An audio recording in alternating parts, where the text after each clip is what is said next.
शिमला कालका railway line पर एक टनल है जिसका नंबर 33 है। दिन के उजाले में यह बस एक अंधेरा रास्ता लगता है, लेकिन रात के अंधेरे में ये टनल किसी जिंदा जगह से कम नहीं लगता। कहते हैं जो यहाँ रात में अकेला गुजरा वो कभी पहले जैसा वापस नहीं आया। ब्रिटिश राज के दौरान जब शिमला कालका रेलवे लाइन बन रही थी, टनल नंबर 33 को बनाने का काम इंजीनियर कैप्टन बरोक को दिया गया, पर कंस्ट्रक्शन के दौरान एक भयानक गलती हो गई। टनल का अलाइनमेंट गलत हो गया। दोनों तरफ से खुदाई की गई, लेकिन टनल मिल ही नहीं पाई। इस गलती का बोझ कैप्टन बरोक सह नहीं पाए। एक शाम इसी पहाड़ी पर उन्होंने खुद को गोली मार ली। टनल कंप्लीट हो गया, ट्रेन्स चलने लगी, पर वर्कर्स ने नोटिस किया कि रात के वक्त वहां अजीब आवाजें आती हैं। कभी फुटस्टेप्स, कभी किसी के रोने की आवाज और कभी एक ब्रिटिश ऑफिसर की सिलुएट जो टनल के अंदर खड़ा दिखाई देता था। रेलवे गार्ड्स ने रिपोर्ट किया कि जब भी वो टनल के पास गए, उनका टेम्परेचर सडनली ड्रॉप हो जाता और दिल इतनी तेज धड़कने लगता जैसे कोई उन्हें देख रहा हो।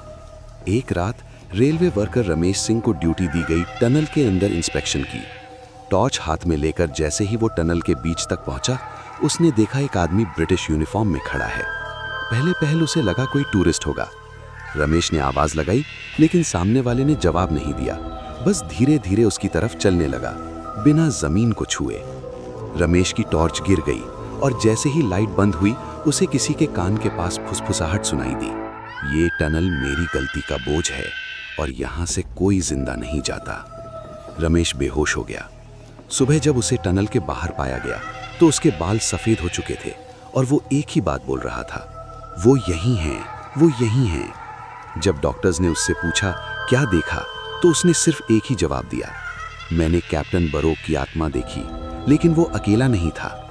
रेलवे रिकॉर्ड्स के मुताबिक टनल बनाते वक्त कई मजदूर जमीन धंसने के कारण मर गए थे, लेकिन उनकी डेथ्स कभी ऑफिशियली रिपोर्ट नहीं हुई। और आज भी अगर आप रात के वक्त टनल नंबर 33 से गुजरें तो ट्रेन के विंडो के बाहर कुछ चेहरे आपको देखते हुए मिल सकते हैं। ये सिर्फ एक हॉन्टेड टनल नहीं है, ये उन रूहों का रास्ता है जो कभी घर वापस नहीं जा पाईं।